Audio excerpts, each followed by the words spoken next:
আসসালামু আলাইকুম প্রিয় ফুটবল ফ্যান্স। দেখুন, আর্জেন্টাইন মিডফিল্ডার সম্পর্কে আলোচনা করব এবং আর্জেন্টাইন মিডফিল্ডার মানে তার বল পায়ে একটা ভালো রকমের দক্ষতা থাকতে হবে। যে সিস্টেমে আর্জেন্টিনা খেলে, লিওনেল স্কালোনি ওই সকল মিডফিল্ডারকেই দলের মধ্যে নিয়ে আসেন বা দলের মধ্যে আসলে আপনার এই জিনিসটা বুঝতে হবে বল পায়ে তার ভালো দক্ষতা আছে। তারপরও মোটা দাগে আর্জেন্টাইন মিডফিল্ডারদেরকে দুই ভাগে ভাগ করা যায়। অ্যাগেইন, এটা একেবারে অফিসিয়াল কোনো ক্লাসিফিকেশন করছি না, শুধুমাত্র বোঝানোর স্বার্থে বলছি।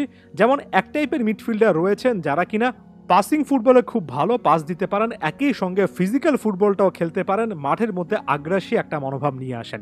এই ক্রাইটেরিয়াতে আমি লিয়ান্দ্রো পারেদেস এবং রদ্রিগো ডি পলের মতো ফুটবলারকে রাখতে চাই। তারা খুব ভালো পাসিং করতে পারেন, তবে এর পাশাপাশি খেলার মধ্যে সেই ওই আক্রমণাত্মক যে মানসিকতা সেটা নিয়ে আসেন। মাঠের মধ্যে একের পর এক ভালো মানের ট্যাকেল করতে পারেন, প্রতিপক্ষ থেকে বল কেড়ে নিতে পারেন এবং আগ্রাসী মনোভাবের কথা যেহেতু বলছি, অনেক সময় প্রতিপক্ষ প্লেয়ারের সঙ্গে এমনকি রেফারির সঙ্গেও কিন্তু তর্ক বিতর্কে জড়িয়ে পড়েন। সবসময় আগ্রাসী একটা মেন্টালিটি তাদের মধ্যে দেখা যায়। এখন বর্তমান ফুটবলে, মডার্ন ডে ফুটবলে এমন টাইপের মিডফিল্ডার একটা দলের মধ্যে একজন দুজন থাকতেই হয়, যারা সবসময় গেমের টেম্পোটা হাই রাখবেন, যারা সবসময় বাকিদেরকে উজ্জীবিত করবেন, খুব ভালো ভালো পাসের পাশাপাশি প্রতিপক্ষের আক্রমণগুলো তেড়ে ফুড়ে রক্ষাও করবেন, ভালো মানের ট্যাকেল করবেন, আগ্রাসী মনোভাবের ফুটবল খেলবেন। আবার আরেক টাইপের মিডফিল্ডার রয়েছেন যারা খুব একটা বেশি আগ্রাসী নন, তবে বল পায়ে এতটাই স্কিলফুল যে বলটা অনেকক্ষণ নিজের পায়ে ধরে রাখতে পারেন।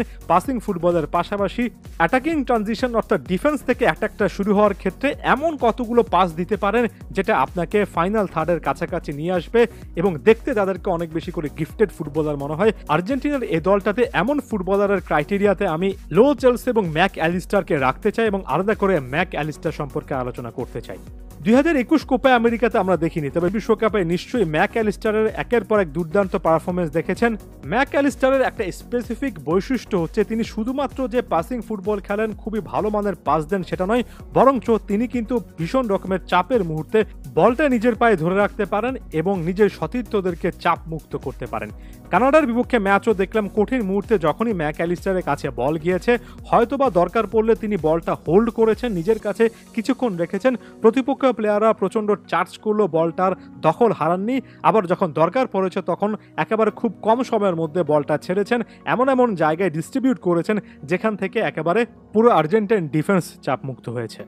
ম্যাক অ্যালিস্টারকে অনেকে অ্যাডভান্স একটা রোলে দেখতে চান, অনেকটা ডিপ লাইং প্লে মেকিং করতে দেখতে চান, তবে এই জিনিসটা বুঝতে হবে যে দলটাতে লিওনেল মেসি আছেন, তার পাশে যখন আনহেল ডি মারিয়া খেলবেন তখন স্বাভাবিকভাবে ম্যাক অ্যালিস্টারকে একটু নিচে নেমে এসে খেলতে হবে, কখনো কখনো একটু বামে সরে খেলতে হবে। সেখানে ম্যাক অ্যালিস্টার ওই পজিশনটাতে আসতে পারবেন না যেখান থেকে তিনি ক্রিয়েটিভলি আরও বেশি কিছু করতে পারেন। তবে পরবর্তী ম্যাচে যদি শেষ পর্যন্ত আনহেল ডি মারিয়া না খেলেন, যেটার আলোচনা আসলে চলছে, এমন সিচুয়েশনে যখন মেসি ডি মারিয়ার মধ্যে শুধুমাত্র একজন মাঠের মধ্যে থাকেন, তখন কিন্তু ম্যাক অ্যালিস্টার আরেকটু বেশি অ্যাডভান্স রোল প্লে করতে পারেন, আরেকটু বেশি ক্রিয়েটিভিটি দেখাতে পারেন। ফাইনাল থার্ডে একের পর এক বল দেওয়া, থ্রু পাস দেওয়া, কি পাস দেওয়া, এমন টাইপের পাস দেওয়া যেখান থেকে আসলে গোল করার চান্স হবে, অর্থাৎ চান্স ক্রিয়েট করা, এই জিনিসগুলো ম্যাক অ্যালিস্টারের খেলার সহজাত বৈশিষ্ট্যের মধ্যে পড়ে। এই কোপা আমেরিকাতে সামনের কোনো ম্যাচে আমরা হয়তোবা সেই জিনিসগুলো দেখতে পারবো।